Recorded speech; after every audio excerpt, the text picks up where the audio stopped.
pour cette édition, nous retrouvons Régis Le Sommier. Bonjour Régis. Bonjour Liselotte. On est ravis de vous avoir avec nous ce matin. On espère que vous avez passé un bon week-end. Et on va continuer à parler d'Ukraine avec vous et plus précisément de Koursk. Oui, alors avant d'arriver dans le vif du sujet, mais vous allez voir que tout ça est lié, je voulais faire un petit passage par le Groenland quand même, parce qu'il s'est passé des choses la semaine dernière, et notamment avec cette fameuse visite de J.D. Vance, le vice-président américain a débarqué sur l'île avec la ferme intention d'en prendre possession au nom de Donald Trump, nous expliquant qu'il y avait des raisons historiques pour lesquelles les États-Unis devaient absolument prendre le Groenland. On n'a pas très bien compris lesquelles, mais que le Danemark avait très maltraité les Groenlandais, en particulier les Inuits. Bref, il essaye de jouer sur un mécontentement de la population pour s'accaparer ni plus ni moins de l'île. Et pourquoi je parle de ça et par rapport à la guerre en Ukraine, c'est que vous allez comprendre.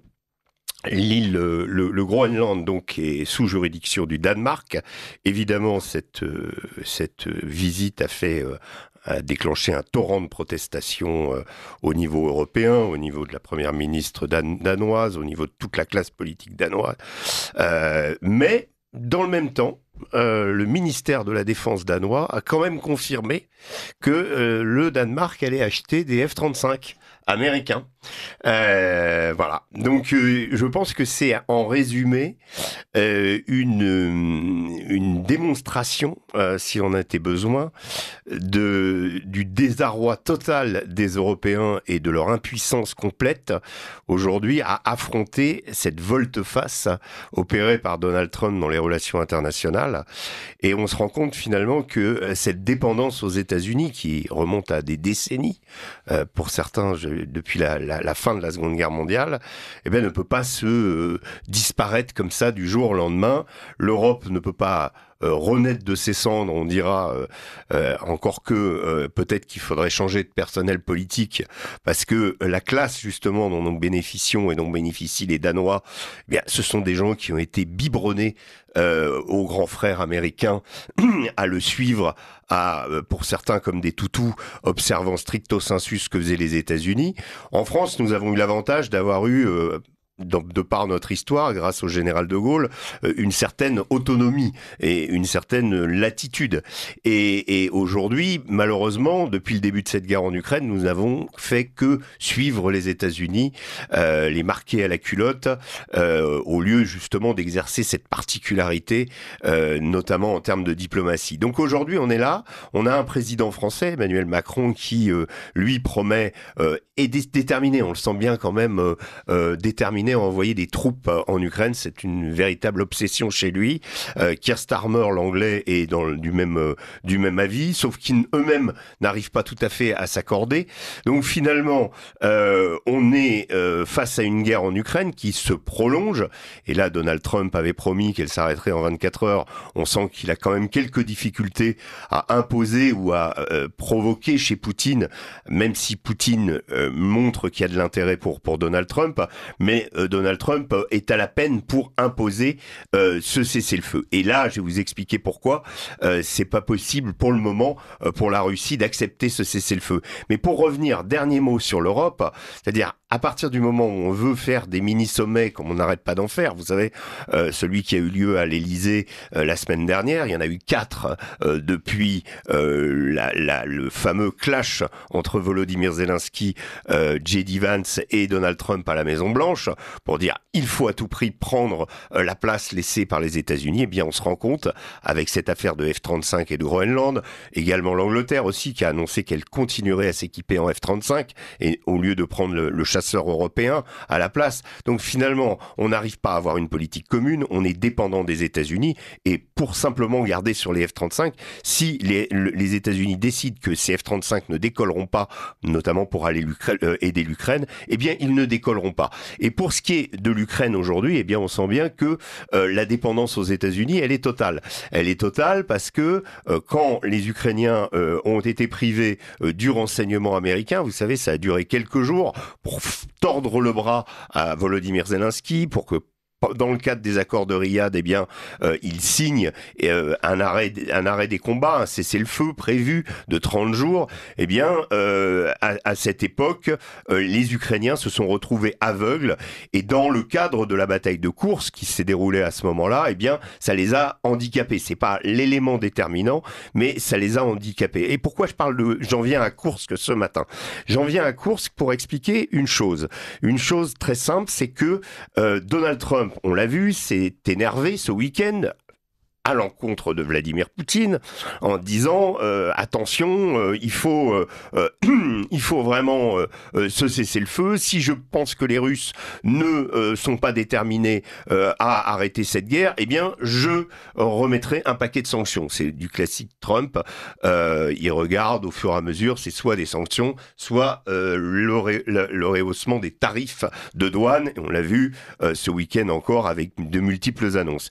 Mais là, on sent que on arrive un petit peu à expiration d'un processus, et surtout au niveau de la guerre en Ukraine, d'une situation militaire sur le terrain qui aujourd'hui est extrêmement favorable, depuis le début du mois de mars en particulier, est extrêmement favorable aux Russes. Pourquoi? Parce que cette épine dans le pied qu'ils avaient avec cette présence ukrainienne à Koursk, donc les Ukrainiens ont été jusqu'à conquérir à une époque 1200 km² de territoire russe.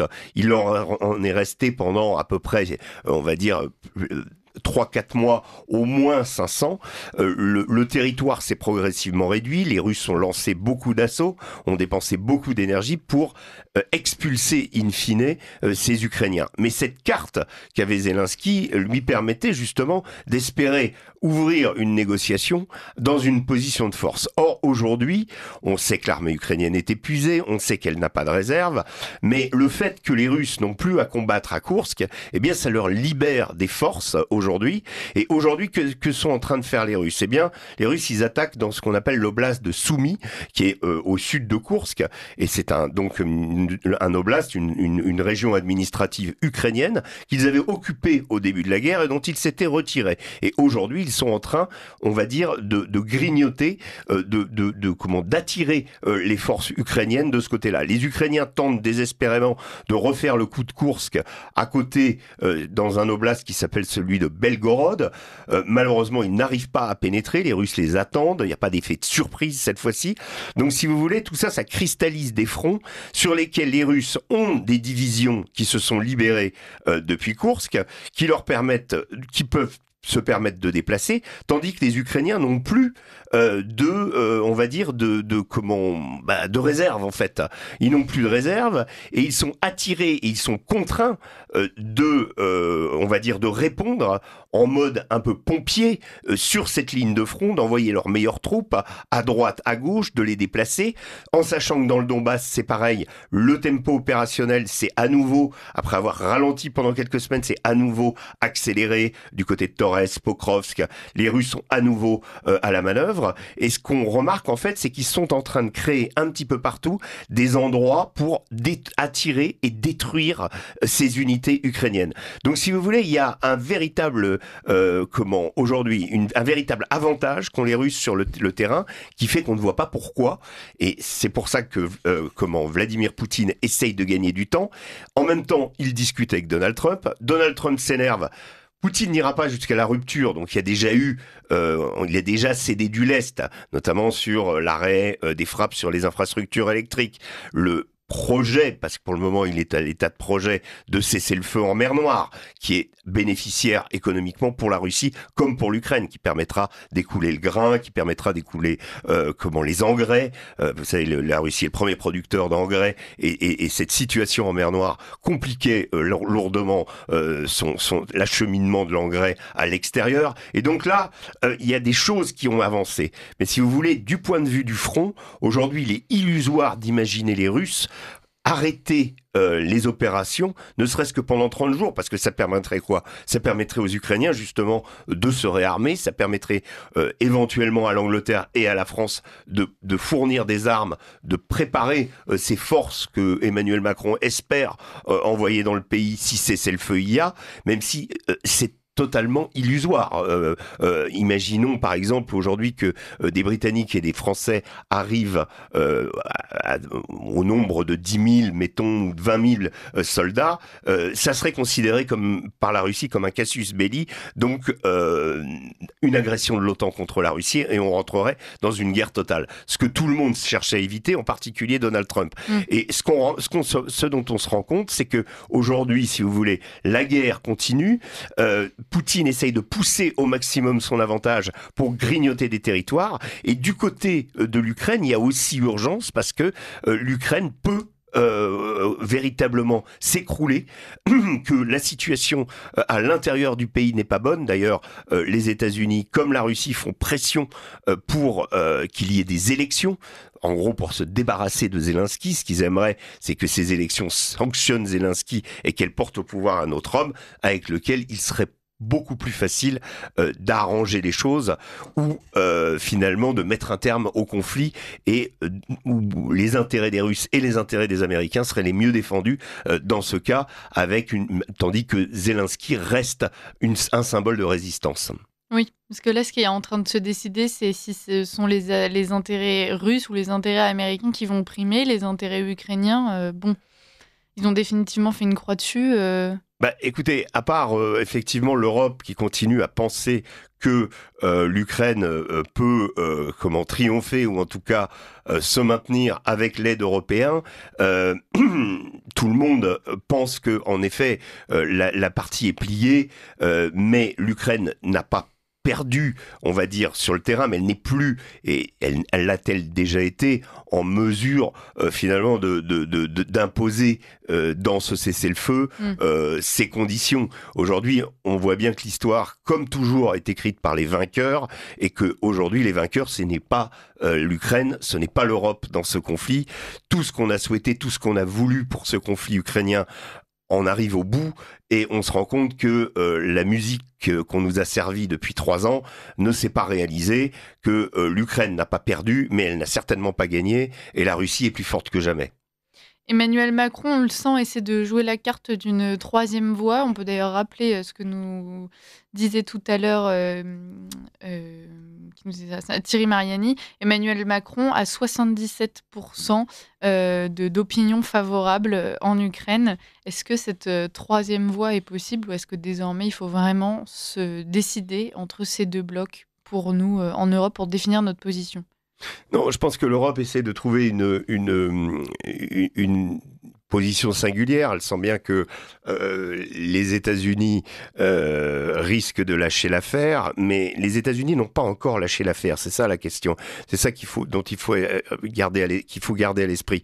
Les États-Unis continuent à fournir pour le moment, même si depuis ce week-end, Trump a à nouveau annoncé qu'ils allaient arrêter l'aide militaire. Mais si vous voulez, il n'y a pas d'interruption de l'aide au niveau du renseignement, comme ça avait été le cas avant les négociations de Jeddah.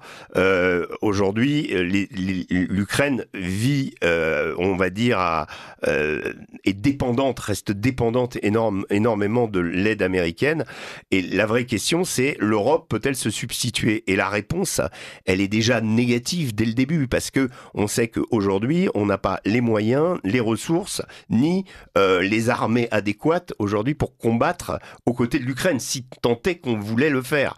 Depuis le début de la guerre, l'Ukraine a été aidée à hauteur de 70 milliards de dollars d'investissement en matériel militaire par les États-Unis. C'est une somme absolument considérable, et aucun des alliés de l'Ukraine, que ce soit la France, la Grande-Bretagne, l'Allemagne, la Pologne, Pologne n'a été en mesure d'apporter une aide aussi significative que celle donnée par les Américains. Donc clairement, nous n'avons pas les moyens d'aider. Nous pouvons, et c'est ce qu'explique Emmanuel Macron, dans le cadre d'un cessez-le-feu, garantir la sécurité, parce que le problème aussi, c'est qu'il y a aussi ce fameux deal sur lequel Volodymyr Zelensky visiblement est revenu, et ça a beaucoup mécontenté Donald Trump aussi ce week-end. Donald Trump, il est furieux contre Vladimir Poutine et contre Volodymyr Zelensky, mais pas pour les mêmes raisons.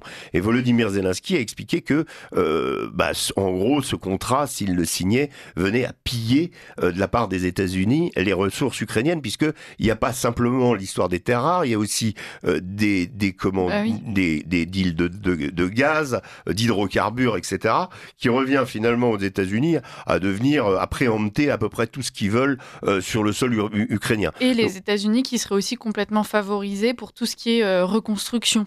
Tout à fait, évidemment.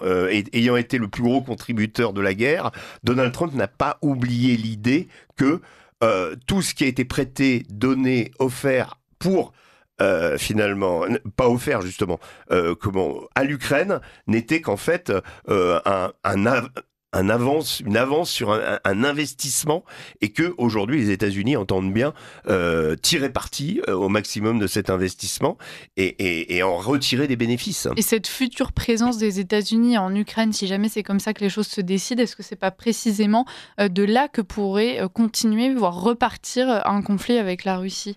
Disons que si les États-Unis sont présents en Ukraine de manière à exploiter les ressources ukrainiennes, c'est ce qu'imagine Trump, ça devrait être plus difficile pour les Russes de redémarrer le conflit. C'est ça, c'est là-dessus s'il n'y a pas de présence militaire, ou qu'il y a, on va dire, des forces, on a vu que la Chine s'était proposée, on a vu qu'un certain nombre d'autres pays, parce que le préambule de ça, c'est la question de l'OTAN. S'il y a eu ce conflit en Ukraine, c'est à cause de ça. C'est pas autre chose. On a développé l'idée pendant la première année, la deuxième année, les 2 premières années, on va dire, du conflit, d'une guerre d'agression de la part des Russes. Les Russes ont certes envahi, mais les raisons profondes de la crise ukrainienne sont liées à l'expansion de l'OTAN à l'Est. Point final. Donc aujourd'hui, si des forces s'interposent, c'est pour ça que la proposition d'Emmanuel Macron est au bas mot irréaliste, c'est-à-dire d'espérer envoyer des Français, d'espérer envoyer des Britanniques dans le cadre justement d'une force d'interposition, alors que eux-mêmes sont des soldats faisant partie de l'OTAN. Donc là, il y a aussi des choses qui vont être, à discuter. On sent bien que cette négociation, elle n'est pas terminée. On sent bien que la guerre en Ukraine n'est pas terminée non plus.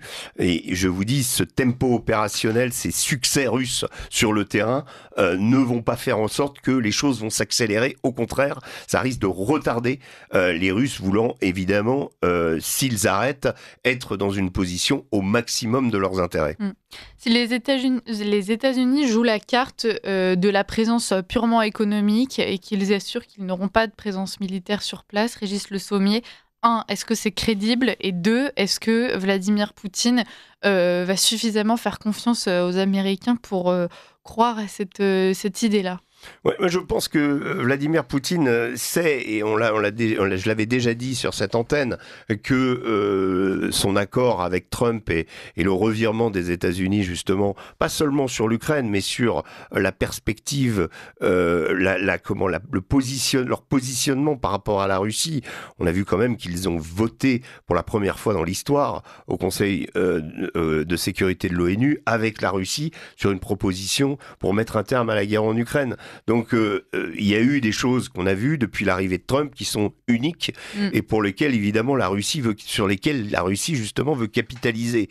Elle aurait tort de ne pas le faire et elle aurait tort justement de s'antagoniser Donald Trump. Le problème principal étant pour Vladimir Poutine de maîtriser Donald Trump. Vous savez, c'est quand même un personnage très L'inverse, c'est plus difficile. Donald Trump, en fait, a une manière de procéder.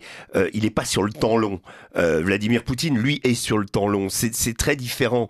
La psychologie n'est pas du tout la même. Maintenant, en termes d'accord et de vision, on va dire, de l'existence ou de convergence idéologique ou philosophique, c'est clair que les deux hommes sont quand même plutôt sur le même, sur la même voie. Ça aide beaucoup. On est dans, on va dire, un phénomène planétaire qui est le retour des autocrates. Qu'ils soient élus démocratiquement ou pas, on se rend compte qu'aujourd'hui c'est quand même la donne. Et il y a aussi, je pense, à la fois chez Donald Trump et chez Vladimir Poutine, une convergence dans leur détestation absolue de l'Europe. Ça, c'est aussi une chose à mettre en avant. Est-ce qu'Emmanuel Macron l'a compris ? Je pense pas. Parce que Emmanuel Macron, non, enfin, c'est le président français, mais il joue la carte de l'Europe avant tout. On a l'impression qu'il veut devenir le leader européen dans cette affaire. Tout à fait, mais je pense pas. Je pense que on n'a pas compris. On a compris que Vladimir Poutine il était arc-bouté contre l'Europe, bien sûr, puisqu'on est dans une situation, on va dire, où depuis le début de la guerre en Ukraine, on nous explique que les Russes vont envahir l'Europe et que on va recommencer une guerre avec eux. On est en train de se préparer à cette guerre, c'est tous les signaux convergent. Alors la vraie question, c'est est-ce que les Russes veulent nous faire la guerre ou est-ce que c'est nous qui veulent faire la guerre aux Russes? Parce que là, nous voulons que les Russes nous fassent la guerre. On peut se poser la question. Ouais. Mais je crois qu'on a Emmanuel Macron et beaucoup de leaders européens, sauf peut-être Giorgia Meloni et Viktor Orban, n'ont pas compris à quel point Donald Trump détestait l'Europe. Mais il déteste pas l'Europe, il déteste pas nos nations européennes, J.D. Vance non plus d'ailleurs. Mais il faut s'en référer au discours justement de Munich, de J.D. Vance, cette critique sur ce qu'est devenu l'Europe. Et Donald Trump a toujours à l'esprit le fait qu'il nous considère comme décadents, qui nous considère comme un pays ayant abandonné ses valeurs, tant sur l'immigration que sur la religion, que sur plein de domaines sur lesquels finalement la culture woke, les États-Unis ont décidé de porter l'effort, et pour eux, l'Europe est l'expression finalement de ce qu'ils ne veulent pas. Donc là, on a une détestation de la part de Trump qui peut paraître irrationnelle, mais qui en fait est basée sur des questions idéologiques. On le voit bien d'ailleurs avec cette circulaire envoyée aux entreprises européennes, françaises, européennes, espagnoles, allemandes, comme quoi, si les mesures anti-discrimination ne sont pas abandonnées, eh bien, les entreprises américaines arrêteront de commercer avec les entreprises européennes. Ouais. C'est assez clair et puis c'est fascinant de voir que c'est le nouveau critère et que l'idéologie maintenant compte en économie, c'est dire la place que cette idéologie occupe. D'ailleurs, vous le disiez, finalement, Donald Trump, ce qu'il déteste, c'est pas l'Europe, c'est vraiment l'Union européenne. Est-ce que vous pensez qu'il va y avoir une prise de conscience à ce niveau-là? Est-ce qu'Emmanuel Macron pourrait se réveiller ou même Ursula von der Leyen pourrait se réveiller en se disant, voilà, en fait, si on veut tracer notre voie et si on veut peser, si on veut avoir notre place dans la cour des grands, il va aussi qu'on donne des preuves à ce niveau-là. Non, je pense pas. Je pense pas qu'il y aura une évolution philosophique d'Emmanuel Macron ou d'Ursula von der Leyen. Que va-t-il nous arriver alors? Ce sont des gens, mais écoutez, ce sont des gens peut-être qui seront remplacés par d'autres leaders. C'est ce que souhaite ardemment Elon Musk quand on voit son soutien à l'AfD, quand on voit son soutien, comment il y a à chaque fois, ce qu'on voit, c'est des mini-Trump qui on va dire, montrent leur nez un peu partout. En Roumanie, alors on annule l'élection, on annule la candidature. Vous en avez un en Pologne aussi, même si la Pologne... Ça nous guette. En France, ça nous guette, mais vous savez, voilà, ce dont on se rend compte, c'est que l'Union européenne est aujourd'hui dans un état de citadelle assiégée et entend se défendre par des moyens qui, on s'en rend compte à la fois avec la suppression des chaînes ici-bas et la suppression des élections en Roumanie, peut-être l'invalidation de certaines candidatures aussi, ne sont pas toujours très démocratiques. Voilà. Ouais. On va continuer à suivre ce sujet de toute façon. Oui, donc que va-t-il nous arriver, Régis? La question était tournée en blague, mais c'est une vraie question. Si demain on se retrouve à être ce bastion de l'idéologie woke depuis l'Union européenne, bon, on peut compter sur un remplacement de nos leaders, mais de nos dirigeants. Mais la réalité, c'est qu'aujourd'hui, vous l'avez mentionné, il y a déjà certains pays qui auraient tendance à s'aligner plutôt sur l'idéologie d'un Donald Trump ou d'un Vladimir Poutine. Est-ce que finalement, ces figures-là, ça va pas être le grain de sable qui va faire exploser l'Union européenne pour ce qu'il reste de l'Union, justement? C'est possible, hein. Je pense l'élève modèle dans cette configuration, c'est Giorgia Meloni. C'est évident. Elle a d'ailleurs approuvé ce week-end dans une interview au Financial Times justement ce que la critique fondamentale adressée par J.D. Vance aux Européens dans son discours de Munich. Et Giorgia Meloni est l'exemple d'un alignement ou d'un ralliement à l'idéologie de Donald Trump dans le but justement de fortifier son pays, l'Italie, auquel elle pense et qu'elle a réussi à sortir quelque part du marasme européen. C'est-à-dire ce dont nous n'arrivons pas, nous Français, parce que en tant que pilier de l'Union européenne, on estime toujours qu'on doit, je dirais, être exemplaire et montrer la voie vers l'européisme au détriment de nos propres peuples, au détriment de nos agriculteurs, au détriment de nos commerçants, au détriment de plein de choses. On est capable de s'asseoir sur nos propres valeurs pour justement défendre bec et ongle cette Europe qui de plus en plus semble finalement archaïque et sortie de l'histoire. Ce qui est quand même très intéressant et très paradoxal, parce que quand vous regardez l'histoire de l'Union européenne, c'est une créature pure des États-Unis. Jean Monnet, Robert Schuman sont des gens qui étaient dans la main de Roosevelt, dans la main des Américains. S'il y a eu création de l'Union européenne, c'est justement pour diminuer le poids des souverainetés nationales, empêcher justement des pays comme l'Allemagne peut-être de réémerger en les attelant à une superstructure qui tiendrait les peuples au-delà finalement des soubresauts que la démocratie peut causer à droite et à gauche. Et finalement, ce dont on se rend compte, c'est que cette créature autorisée, encouragée par les États-Unis, qui n'était pas du tout, en fait, qui n'était perçue par les États-Unis que comme un marché. Et ce qui est quand même intéressant, c'est que on risque d'assister à un déclin de cette entité au même moment où les mêmes États-Unis continuent à nous traiter comme dans un marché, où nous ne sommes pas vraiment, quand vous regardez la façon dont Trump nous traite, nous ne sommes pas vraiment des alliés, nous sommes des clients. Voilà. Ouais. Et ça, c'est une nouvelle donne. Donald Trump ayant pour but de faire coïncider absolument la diplomatie et l'économie.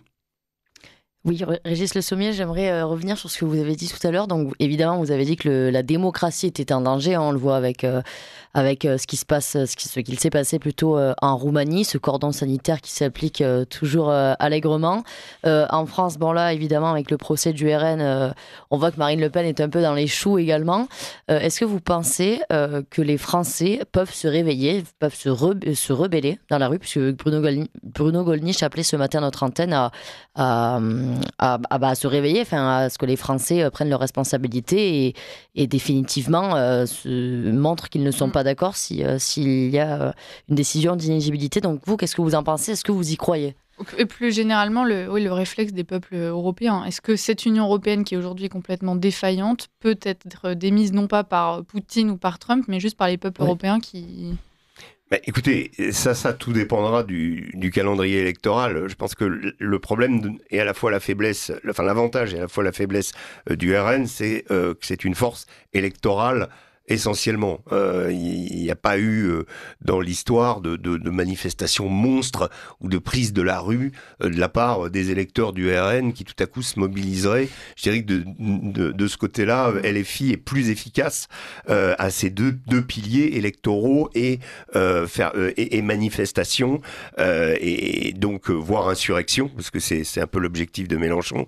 Donc là, moi je ne crois pas qu'il va y avoir par contre, un soulèvement populaire si Marine Le Pen est déclarée inéligible. en tout état de cause, il faudra regarder les prochains calendriers électoraux. Prochain calendrier électoral, ça va être l'année prochaine avec les municipales. Si l'effet envoie par exemple des maires RN dans des villes assez significatives, parce que on sait que dans les campagnes, Jordan Bardella aux européennes était arrivé en tête dans quasiment tous c'était très impressionnant cette carte de France où on voyait les villes de plus de 150 000 habitants où il restait je dirais des bastions traditionnels, mais tout le reste était bleu, et là il y a véritablement une voie. On sent bien qu'aujourd'hui toutes les la France du travail, la France, tout ça, c'est RN, la France des campagnes. Pendant longtemps, la France des campagnes, elle était aux mains des Républicains. Aujourd'hui, c'est terminé. Moi, je connais très bien l'Eure, par exemple. Vous avez la ville d'Évreux qui est LFI. En gros, cette circonscription et toutes les autres sont RN aujourd'hui. Donc, voilà. Là, il y aura un déni de démocratie, ou en tout cas perçu comme tel par l'électorat. Simplement, la vraie question, c'est est-ce qu'au-delà d'une mobilisation électorale forte qui porte aujourd'hui Marine Le Pen à 37% et qui risque de se transformer aux prochaines municipales, est-ce qu'il y aura autre chose? Mais attendons, on va le savoir dans, je crois... pas très très longtemps. Donc, comment va être traitée Marine Le Pen? Parce que si elle n'est pas inéligible, c'est aussi un boulevard pour elle. On peut dire que là, clairement, sauf accident, elle sera la prochaine présidente française. Avec le score de 37% là aujourd'hui, si on rajoute Zemmour, si on rajoute, on est à pas loin de Nicolas Dupont-Aignan, on est à pas loin de 45%. Et elle va devenir une espèce de martyr de la cause populaire, patriote. Ouais. Donc là, on est quand même dans des chiffres que même François Mitterrand, dans ses meilleures heures, n'avait pas dépassé les 34%, par exemple. Voilà. On va continuer à suivre ce dossier et bien évidemment le dossier ukrainien, mais comme vous le rappeliez, Régis Le Sommier, la guerre est loin d'être finie. Ça va prendre un peu de temps, oui. On peut même dire à nos chers auditeurs qu'il y a eu des bombardements encore cette nuit sur la ville de Kharkiv. Donc des drones ukrainiens qui ont attaqué une base aérienne russe, il me semble. Alors si c'est Kharkiv, c'est peut-être dans la périphérie, parce que forcément Kharkiv, c'est côté ukrainien. Bon. Voilà. On continue de suivre tout ça avec vous, Régis Le Sommier. Merci beaucoup. Merci beaucoup.